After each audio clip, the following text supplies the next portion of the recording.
With us now, Democratic Congressman Suhas Subramanyam of Virginia. Congressman, I take it you have a different view of the Jeffrey Epstein matter than your colleague from New York.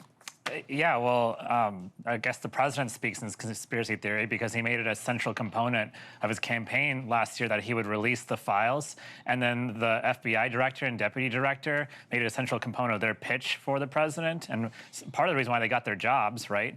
And then you've got others in the administration, who, like Pam Bondi, who said that they had the files, right? And it was on her desk, ready to be released. And so either someone's lying, they're all lying, or they're hiding something. But either way, you know, when Elon Musk tweeted about this, saying that, you know, the reason it hasn't been released is Trump is in the files. I just sent a simple letter to Pam Bondi asking her to release it and asking why does Elon Musk have special knowledge of this document, but the American people don't? And so I'd like to see some answers. So you outlined the two ways of being here prior to yesterday. And the two ways of being prior to yesterday were that either they were fibbing, they were exaggerating before for political gain, and once in office say, well, actually, we were kidding.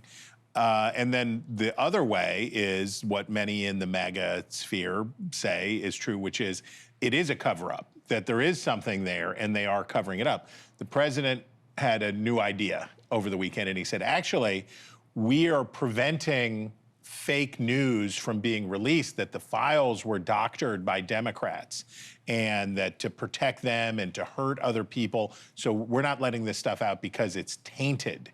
What do you say to that? Imagine if Joe Biden or Barack Obama gave that excuse. What would Republicans say, right?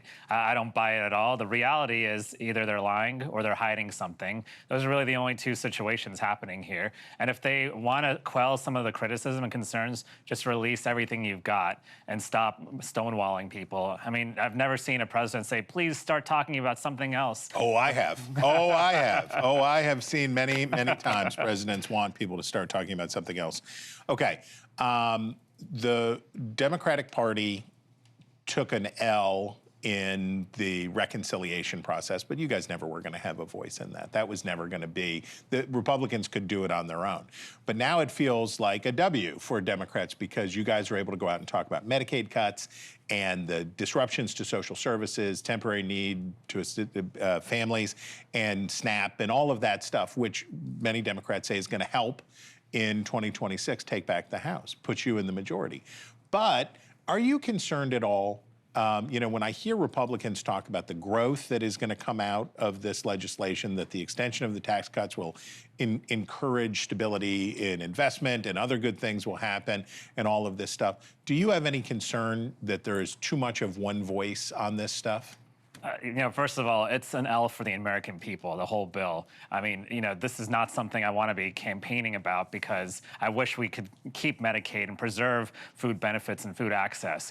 With that said, it's a really bad bill. It's historically unpopular. It's the largest cut to health benefits in American history, the largest cut to food assistance in American history, and increases the deficit by the debt by $5 trillion or more. Someone said $6 trillion, all for tax cuts to the very wealthy corporations who continue to offshore a lot of jobs. And so what we're actually going to see is not growth necessarily, but we're going to see a historic amount of people's premiums for healthcare go up, even if you're not on Medicaid. There's going to be so many other issues with this bill. And then locally in Virginia and in the DMV, I mean, there are so many things attacking federal workers. They even took our space shuttle, the Smithsonian, down to Texas as a handout to the Texas senators. I mean, there's so many bad things in this bill. And I think all we need to do is educate people about it and promise them that we will have our own beautiful bill that involves repealing this thing and actually expanding access to health care and not rescinding it to people who need it most. But there are some things that have broad popular appeal. I take your point that the bill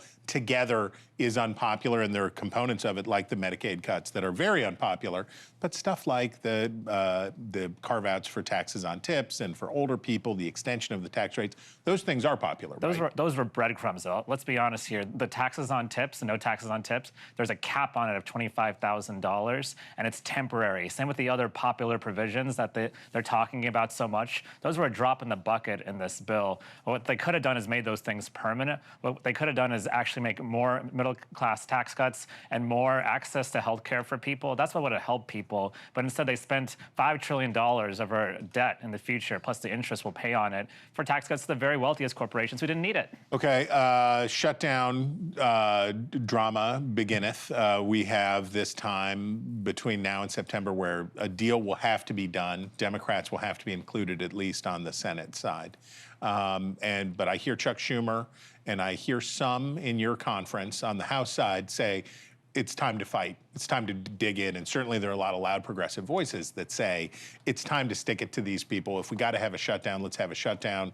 What do you say about a shutdown? I say it's time to stand up for the American people. It doesn't matter if you're a Democrat or Republican. And I'm hearing from both sides that they're fed up with this administration and they want to see some changes, and not just in this administration, but even in the Democratic Party. And so, yes, absolutely, the time to fight was yesterday. And we need to continue to make sure that when we do have leverage, the few times we do have leverage, we have to use it. And we have to strike a hard bargain and not just fold in the last minute. And so I do think that we should fight. But they're firing government workers, a lot of whom live in your district. They're firing, the Supreme Court just cleared the way for more firings. You have a shutdown.